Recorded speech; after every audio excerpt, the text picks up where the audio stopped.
average women are not overly sexualizing themselves. I know men do not want to hear that, but let me say it again. The average woman is not over sexualizing our body.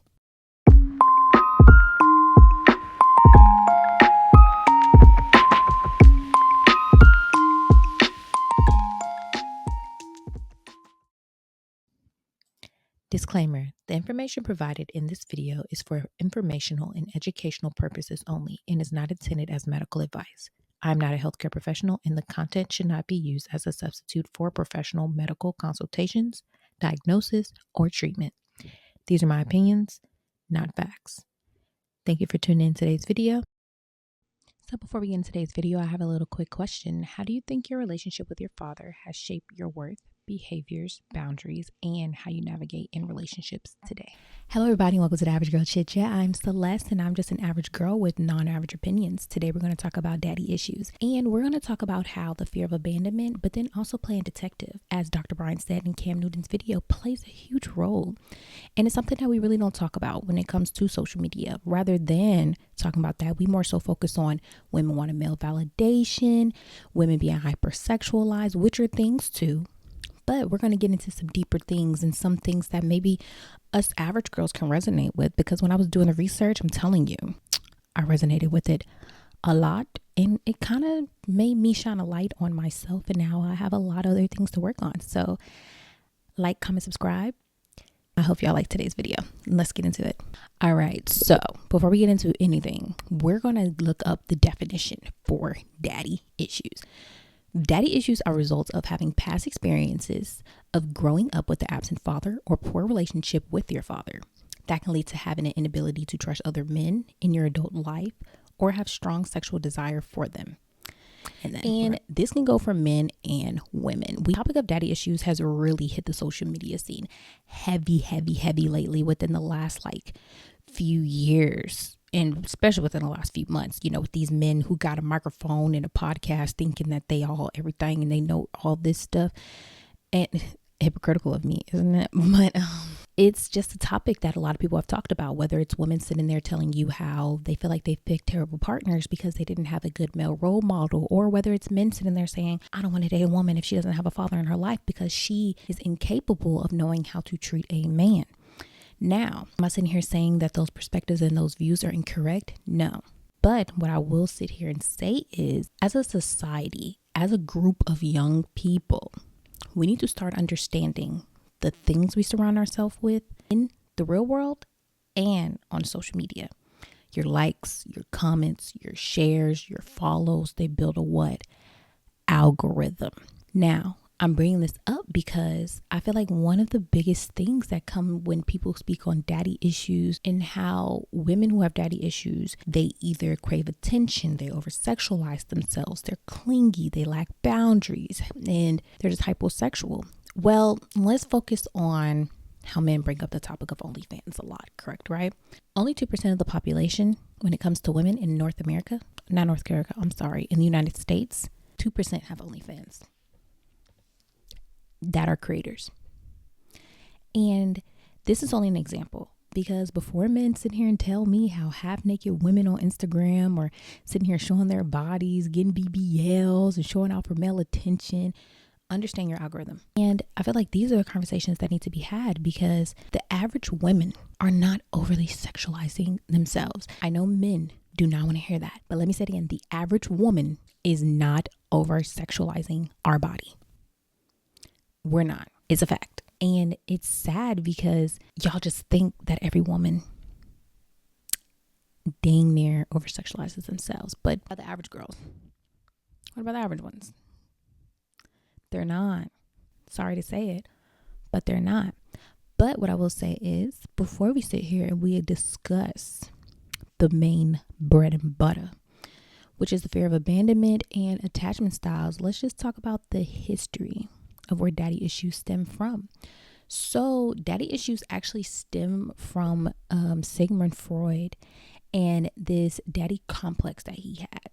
And this is a theory that he formed that basically says that a man wants to stand up against his father to become a hero and overcome him.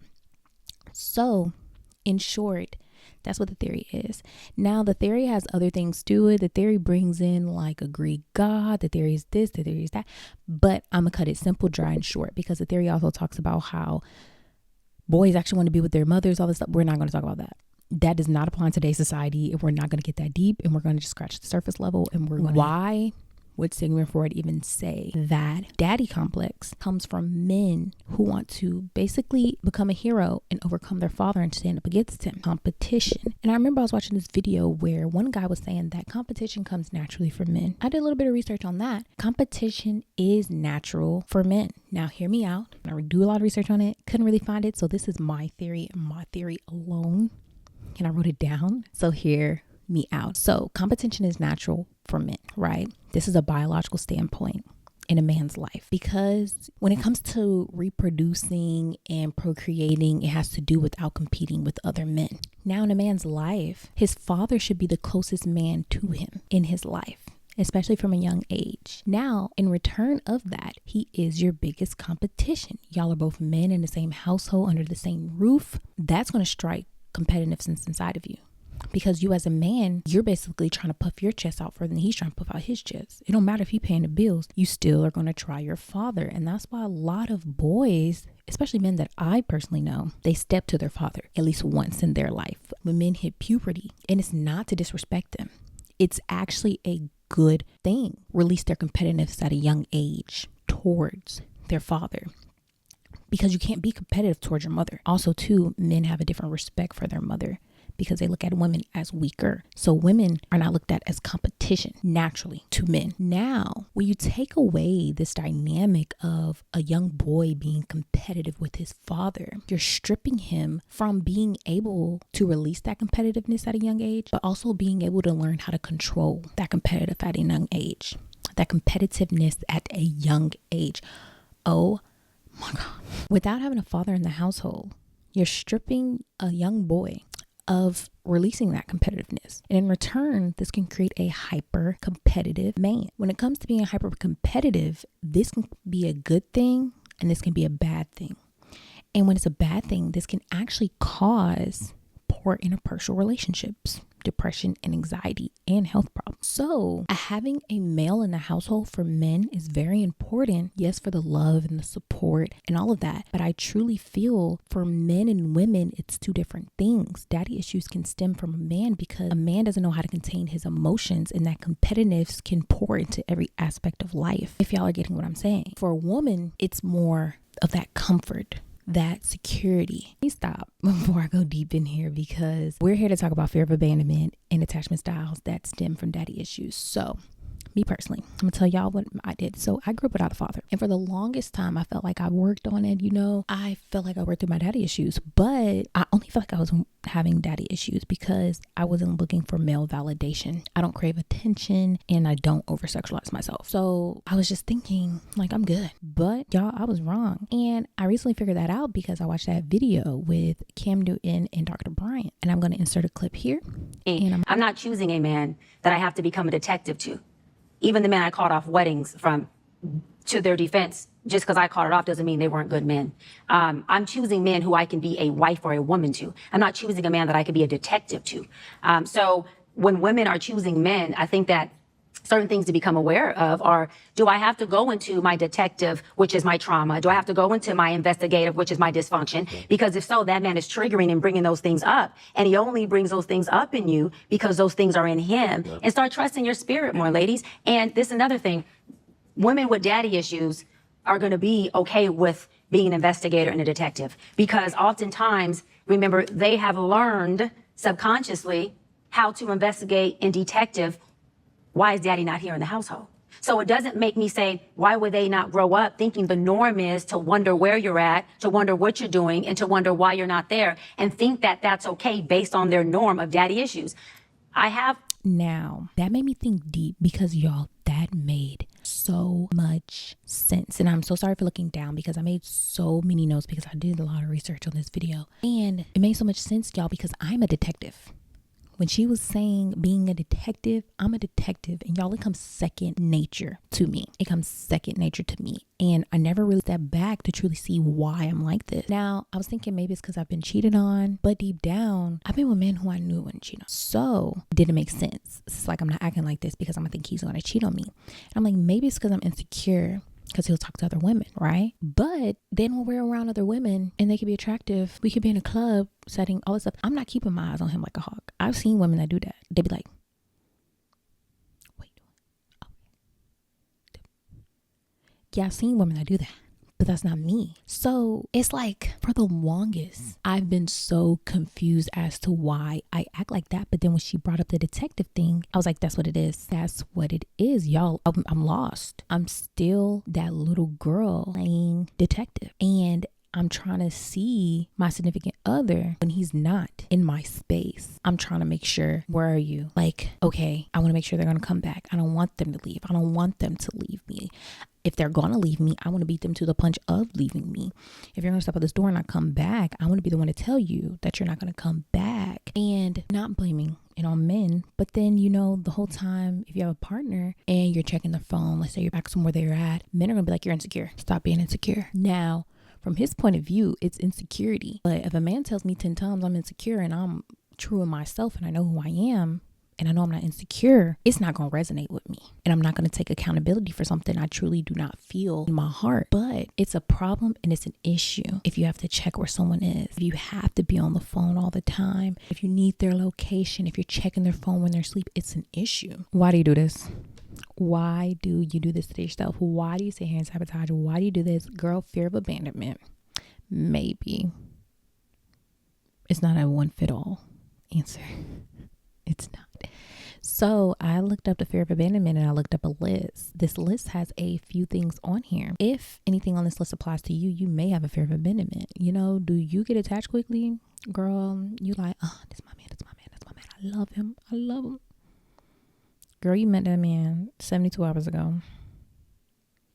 How?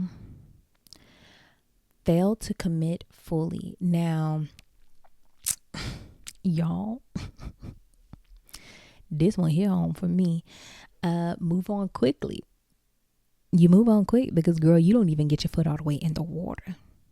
You gone before the foot is in the water. You aim to please. You're just a people pleaser. You don't want to make people mad. You're just doing and you're trying to please people. Engage in unwanted sex. You stay in relationships when you struggle with being hard to please. I am definitely at fault for this one because, y'all, I've been told this in every single relationship I've been in. Every single relationship. It's hard to hear. It's hard to hear. Have a difficulty with emotions, feel insecure, feel weary, often jealous, experience intense feelings, and general anxiety.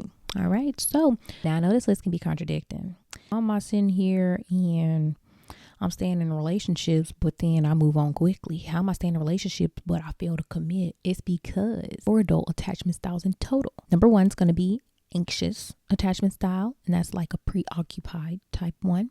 Avoidant attachment style, which is dismissive. Disorganized attachment style, which is a fearful, avoidant attachment style. And then you have the last one, which is secure attachment style. Now, anxious, avoidant, and disorganized are all insecure attachment styles, which are results of not having secure and stability with caregivers in your childhood. All of this stems from childhood. And what are we talking about? Daddy issues. But I want to say this can also be mommy issues also, but we're focusing on daddy issues. This is the video daddy issues. So don't be coming in the comments talking about some, well, my mama did this. And my mama the reason why I got a fearful attachment style, not my daddy. Okay, but we're talking about daddy issues.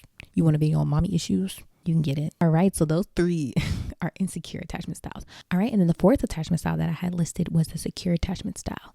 Now, the secure attachment style is actually the most common in Western society, and 66% of the US population carries this attachment style. And these are people who are secure within themselves, they're social, they're warm, and they're easy to connect to. Now, I'm gonna bring up an interesting thing because over here we give our opinions, and this is an opinion. I saw 66%, and if we bring up the percentage in the US, when I saw that 66% sitting in that article, you break down the statistics, we understand which race is the secure attachment style. We know now, this is my opinion. Being from Georgia and being surrounded around African Americans, I can say my whole life, men and women, I don't think I've ever met a Black person with a secure attachment style. I don't shoot the messenger now. Don't click off the video. Give me one more chance. Coming for Black people. I'm Black. We are here to learn about the link between these attachment styles and daddy issues. So we know when it comes to our behaviors and issues, a lot of it stems from childhood. All right, the very first attachment style we're going to talk about is the avoidant attachment style. Now, this is developed in your childhood, and this is more so with kids who have parents that are present, but they're not emotionally and like loving to the child. And the parent can come off as standoffish when a child needs support, affection, and reassurance. Now, the article didn't really list this part, but this is what I formed from it. I was saying that this can apply, but not only to young boys and girls who have a father that's present, but they aren't there emotionally. So I'm saying this because I've had friends where their father's been in the household, their father is present, but when it comes to emotions, their father is not there emotionally. Their father is a great provider. Their father's the man of the household. Their father is present. But they're not knocking their fathers when they say this, but emotionally they wish their father was there a little bit more. So this can more so be people who have that type of relationship with their fathers, or even people who grow up in single mother households where your mother is so like, people grow up in single mother households, your mom's so focused on the bills, she's focused on providing, she's focused on doing all of these things emotionally. She's not there in that household. But this doesn't just apply to those things. This can apply to anything too. From having this attachment style, this can cause you to not want to go past the surface with people, and it can have you put up a wall to where you truly don't feel like you value or have meaningful relationships unless it's a deep one, right? But these people have such a hard time with building these deep, impactful relationships with you because you just have this wall up. Have you ever heard people say you got a wall up? Maybe this is your attachment style and you have a fear of abandonment. Don't get it fooled. People who have avoidant attachment styles, it's not that you don't let people around you. You just try to avoid being intimate and close with them. And then when something is serious and when things start to get a little bit more emotional, you're going to leave. You flee because that seriousness brings up that dismissive and that avoidantness within you. All right. And then the next attachment style is going to be the anxious attachment style. So this is a result of inconsistent parenting patterns and leading children to have emotional hunger. So this is like those parents that are 1 minute they're all nice, they're all fun and all this stuff, and then the next minute they're just like, leave me alone, bye. And I understand sometimes parents be getting annoyed with children. Kids are annoying, but these are parents that have a hot cold type of parenting style. Like 1 minute they're loving, the next minute they're dismissive, and they seem to not care. It's not the fact that they are overstimulated, the fact that they're tired. It's that this sends mixed signal to children in their brain. They don't know what's going on. So you giving this child this love, but then you take it away. That child wants to keep on feeling love. So what they're going to do is they're going to be pleasing you. They're going to do what you want them to do. They're going to be there because they don't want to miss that moment where they could possibly get love, even if it's for a second, even if it's for a day. That child had the experience of love. That child know what love feels like, and that child wants love. So this attachment style can be linked to fathers who are in and out of a child's life, and for mothers also. But like I said, this is a video on daddy issues, and I ain't got no time for people sitting there talking about mothers can do the same thing. We know. But this attachment style can be linked to fathers who are in and out of child's. I know we all seen the movies. We even know people. Shoot, y'all, we may even have friends. The ones that see their kids every few months here and there. The dads who don't keep their promises to their kids. Oh yeah, I'm gonna pick you up this weekend. And you see those videos, pictures, posts where little kids sitting at the door waiting. Oh, is he gonna pick me up this weekend? oh, is he gonna come this time? And he comes and the kid's happy. The kid's excited. And he's like, yeah, I'm gonna get you next weekend. And the kid remembers that. And the kid goes to the step and the kid's waiting and waiting and waiting and waiting. You've heard multiple stories like that. This creates an anxious attachment style because you sitting here giving the kid all this love, this care, you strip that away from the child. You're making that child feel like, what's going on? You're making that child feel like it's kind of their fault. And now they have to please you and wait around until you give them that attention that they want, which is not right. And these people who have these anxious attachment styles, they are clingy. They want to please you. They don't want to hurt your feelings. They're staying in the relationship when they want to leave. These are the people who don't kind of have that voice in those relationships, and they just engage in things that they don't want. They get attached quickly, they feel intensely, and it's sad because all of these things do stem from you being abandoned by a parent in general from your childhood. So that's the anxious attachment style. All right, and then the last attachment style today we're going to talk about is going to be the disorganized attachment style. Now, I know we've seen anxious attachment styles, I know we've seen avoidant attachment styles all discussed on TikTok, but y'all, I will be honest with y'all, I have never seen nobody talking about a disorganized attachment style. When I first read it and I saw disorganized, I said, girl, I ain't disorganized. Can't be me. But then I read about it, y'all, and this is exactly me to a T. So now this one I'm gonna go a little bit in depth for, because I feel like this is the one that most women feel. Maybe I'm biased, but I feel like most women feel this. And then also on the website, y'all, when I tell you they went in depth about the disorganized attachment style a little bit more than the other ones, it's actually crazy. Like they went in depth. Let's just hit it. And this is an attachment style where it's kind of a blend between anxious and avoidant into one. So this is a style when people view their partners as unpredictable because of their childhood and what their childhood because of their childhood and what their childhood has taught them. And it teaches them that others cannot be relied upon. These are the people you see and you like, oh, that girl independent. It's the people where you tell them, oh, I'm gonna do it. They're like, no, I'm okay. I'm gonna do it myself. Okay, well then I can't get offended because that is me. And they're constantly on the edge because they believe they're gonna get hurt, or rejection or disappointment are inevitable in a relationship. So this is an attachment style where you want to be loved and you crave being loved, but you're avoiding at the same time. So it's like a conflicting thing. It's like, I want love, but then I'm scared to be. I want to give you love, but then I feel like you're not going to accept me and my love. You just have mixed signals. And here's some of the signs that you may have a misorganized attachment style. Behaving inconsistently. Y'all, I just had somebody tell me you bipolar, maybe.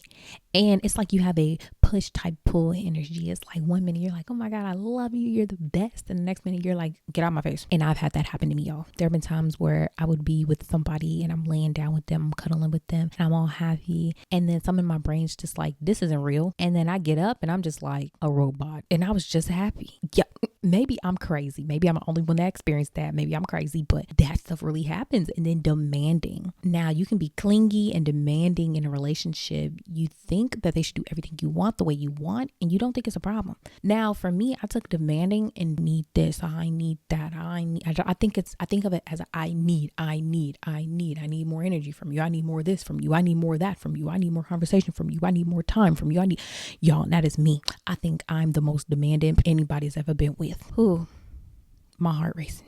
And then the difficulties in regulating your emotion, the mood swings. And I think this one goes kind of hand in hand with the behaving inconsistently, but just unregulating emotions. And I think truthfully, this is something that like a lot of people who have this type of fear of abandonment attachment style, this is probably one of the first things we work on, because I think these are one of the first issues you have in relationships, especially if you do have like a misorganized type attachment style. Your emotions being out of whack is one, you can tell it's happening, but then two, is very visible to your partner, and your partner probably is going to express, girl, you being a little too emotional, you being too crazy, you doing too much. And these are one of the things we work on first. So I truly feel like this is something I don't struggle with. I think this is something that I have numbed myself to, which isn't good either.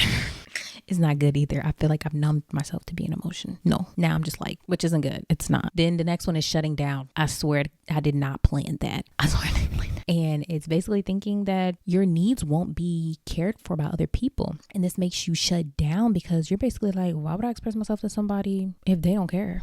Why waste my time? And truly, when I found this article and I was reading about it, I never really understood why I shut down. But when I shut down, that is a correlation. When I shut down, I'm really like, why would I waste my time and my breath to sit here and explain something to you when you don't care? Acting out, acting difficult and pushing your partner away could be another sign.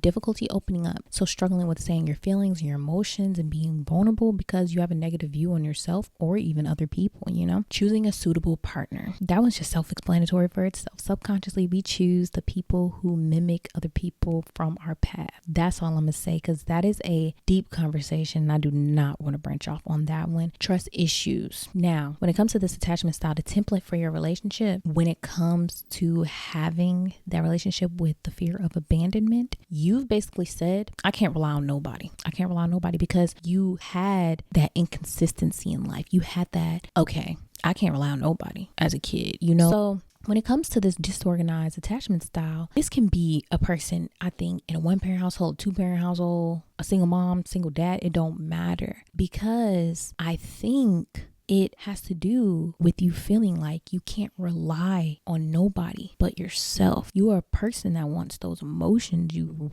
feed for those emotions. You need those emotions. You truly feel like you can't rely on people because of your childhood. Your childhood impacted your trust in every. So on the website, there's a quiz. I'm gonna leave the quiz in the link below. And I took the quiz, and after I did my research, I did all my research and then I took the quiz and I knew I was a misorganized attachment style. And it's just interesting to me because when I saw that this is my attachment style, I'm a girl who didn't grow up with my father at all. And that allowed me, on top of other things, not to rely on people. And it made me feel like I had to do everything in life alone, And this is something that I can translate into every relationship in life, whether it's friendship, whether it's romantic. I just feel like I can't rely on people. And I feel like people don't care about what I say or even how I say it. And I'm very vocal about that. I had to come with the realization that I'm the reason why a lot of my relationships ended. I feel like after watching the video with Cam Newton and Dr. Brian, a lot of puzzle pieces got put together. Do I think I'm completely fixed? No. But I feel a little bit calmer because I'm like, things are starting to make sense. Things do make sense. And this is coming from somebody who's gone to therapy for 3 years, y'all.